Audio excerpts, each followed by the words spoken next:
So, in 2016, a longtime client of mine came to me. She was living in her home with her family and she wanted to move out. She wanted a house, right?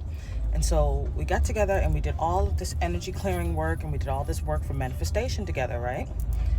Well, I did my part. Now, my part as priestess, as an energy healer, is to remove the energetic obstacles and barriers that are in your way. And I always do my work. But as I tell all of my clients and all of my students, the work works when you work. If I go to the spirit and I ask for financial increase in my business, but I don't get my ass up and market my business, guess who's never going to see the manifestation of what I asked for? Would it then be fair of me to turn and say that the spirit didn't honor the request or that the spiritualist didn't do the work? No, it's not. Because if I'm asking for someone's help to bring financial abundance and increase into my life, it's going to be on me to do my part.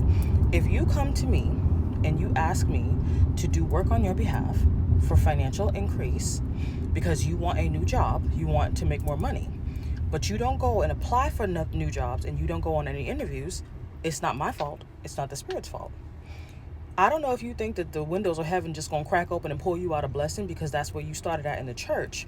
But over here, we don't put $2 in the offering bucket, let somebody smear olive oil on our face and call that a healing. We don't. When it comes to energy work, you do have to do your part. Yes, there's a part that is required of you. In addition to what is required of you when it comes to spiritual energy work is the level of respect that is due. I have very clear policies and procedures. And what I have noticed is, you see, a lot of black women are oppositional and defiant.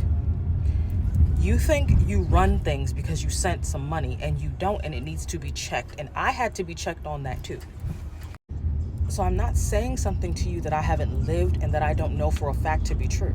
I'm speaking to you from experience, from lived experience, and from experience as a practitioner myself. When you are given clear instructions, but you choose to go against what you're told to do, and you think just because you sent your little funky dollars that entitles you to something, you're sadly mistaken. I had a client try this. She was told she needs to communicate. She chose not to communicate. She chose to just go ahead and send the payment via payment processor that I had already told her not to. She made a big stink about everything. Every step of the way, she was oppositional and defiant, and I now see why she ended up in the predicament she ended up in. Someone threw some baneful magic at her because she is a controlling, conniving, disrespectful bitch, and I completely understand now why it was done to her. This client thinks that because she threw a little bit of money that she's going to get what she wants from the spirit, but these are my spirits that you're petitioning for help. Why would they honor you when they dishonor me? I know you watch it too and you owe an apology, and I am not going to address you. I'm not going to email you. You're going to see this and you're going to do what's right, or you're going to sit stuck like Mary Jo Kopechne and die in that damn car as it goes down. Y'all going to learn the hard way. See, because when I was coming up, the elder said a hard head will easily make for a soft ass. So the mass is going to get real soft because them heads is too hard. Y'all have got to have more respect and more sense than what you're displaying. Or don't. Not my problem. It's not. My life is blessed because I know how to shut the fuck up and take directions from the spirit. And it might be time for y'all to learn that too. Toodaloo.